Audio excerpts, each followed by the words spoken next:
coming up. The family of Sylvia Matthews is trying to get answers about what happened in the months before Sylvia's death and trying to figure out if the system failed Sylvia Matthews. For Vault Studios, I'm Will Johnson. You're listening to The Daily Crime. Clearly, Mr. Garrett had something about Miss Matthews that he fixated on. And when someone does that, it's really hard to understand the how and the why and what to do about it because it's irrational. Sylvia Matthews lived in the same Washington, D.C. house for 20 years. In early December, she was killed inside that home, but it wasn't the first time that police had been to her house. I'm joined by investigative reporter Nathan Baca at WUSA 9 in Washington, D.C. Nathan, thanks for being here. Thank you very much, Will. Nathan, this story has some really rather shocking elements, but tell us, first of all, about Sylvia Matthews, the victim in this case. Sylvia Matthews was a woman who had lived in this house in Southwest Washington for decades, and she lived alongside one of her nieces, as she lived she lived with her mother for many years as well. It was a family house for decades. And this house, police say, was constantly targeted by one man, Michael Garrett, over a period of decades. And this house became almost haunted by this man in the 90s and ultimately in the 2020s. And Nathan, if we go back to, in some ways, the beginning of this story, or at least her relationship with this man, she met him when she was working at a jail, and he was an inmate. Is that right? Right. So Sylvia Matthews used to work as a drug counselor, drug abuse treatment counselor at Lorton Correctional Facility in Virginia. That's where D.C. inmates used to be housed. And Michael Garrett had 32 arrests and 14 convictions by that time in the 1990s. He lived a life of crime, of convictions for everything from burglaries, assaults, cocaine charges, kidnapping.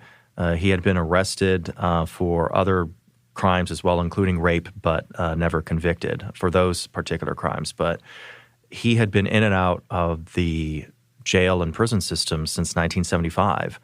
And so in 1996, while Sylvia was an employee at the jail housing D.C. inmates, they met. And the connection between the two of them afterwards, whenever Michael Garrett got out of prison, was at least such that court documents said that they were boyfriend and girlfriend. And in November 1998, the two of them were in a car together, according to court documents, and a witness watched as Michael Garrett attacked Sylvia Matthews with a hammer in the face, and she was severely injured, and Garrett was charged with assault in Prince George's County, Maryland. And it wasn't until a few months later in 1999, while that trial was ongoing, while that case was still out, that police say that Matthews was at her home in Southwest Washington, shared with her mother, and Michael Garrett broke into the house by trying to pry open a door, and Sylvia Matthews had just enough time to run next door and call 911. And police found Michael Garrett, according to court documents, in that basement, hiding in a closet in the basement with a crack pipe. And so he was arrested, and they sentenced him to 24 years, at least 24 years prison. And he wasn't supposed to be getting out until 2023. There's actually some debate about that because originally the parole board computed that his sentences were to be served consecutively, which meant that he was not supposed to be getting out of prison until 2035. And Michael Garrett's years in prison were quite troublesome. So Michael Garrett is eventually released early due to COVID concerns. And following that release, that's when things truly begin to unravel. In January of 2021, Michael Garrett, through a pro bono attorney, files for compassionate release on a few grounds. He believes that because of his age, he was above 60 at the time, because of COVID-19 going through the prison that he was in. D.C. inmates sometimes are housed in prisons outside of the area, and so he was in a prison in West Virginia. And he was trying to make the argument that because of his age, because also of an injury that he had in 2014 when his eye was stabbed with a spork by another inmate that was on psychotropic drugs and had stabbed him in a cafeteria fight, and also because of the length of his prison sentence that he had already served more than 20 years, that he should be let out. Now, the U.S. Attorney's Office said, no, he shouldn't be let out because there were times when in prison he wasn't a good inmate. Apparently, according to prison documents, he one time told a female guard during a time that the female guard was trying to get a control of him, he told that female guard, when they let me out, I'll show you what type of man I am. And the psychologists at the prison that had been interviewing him was saying that, you know, he has some rage issues and an inner rage at his parents for not being there, and that also Garrett had stated, and I quote, "I need someone to love me." So they also were objecting, the government was objecting to the compassionate release due to COVID because they said that due to the age of the case and also the closure of the Federal Record Center, they had been unable to notify the victim, Sylvia Matthews, or her family about possible release. But when federal judge Robert Oken did agree to that release in March, that did not appear to be a factor in his decision. So according to court documents, the victim, Sylvia Matthews, was not informed of the release, even the pending release of Michael Garrett. She had no idea until it happened. And that is also what the family was saying as well. Family of Sylvia Matthews told me that the release of the man who had stalked her 20 years prior was a complete surprise to her until he shows up at the front door. When exactly was he released? He was released in March of 2021. And then he shows up at her door months after that, right? Yes. According to 911 records, Sylvia Matthews calls police, D.C. Metropolitan Police, October 7th, 2021, saying that he's at my front door, he's shouting to try to get in, he is physically trying to break in. And so police respond, and they arrest him. They arrest him for trying to break in. And keep in mind that at this time, Michael Garrett is on probation. As a condition of his compassionate release for COVID-19 exposure, he is given 3 years probation. And typically that means that if you're arrested for anything, you are going right back in. Now, when he's arrested October 7th, the system typically flags a probation and parole officer saying this person is violated. They were arrested for a crime, let alone a crime related to the victim. And keep in mind that as a condition of his release, Michael Garrett pledged in court documents to never contact the victim, to never contact Sylvia Matthews. He pledged in court that he was to never contact Sylvia Matthews, and yet police say that he did. So that happened October 7th, 2021. And by October 15th, 2021, there was a notice of noncompliance where the probation officer tells the judge he is not complying with parole. And at this time, I have not seen any information that indicates that anything was done, because shortly afterwards, on October 22nd, he tries again, according to police reports.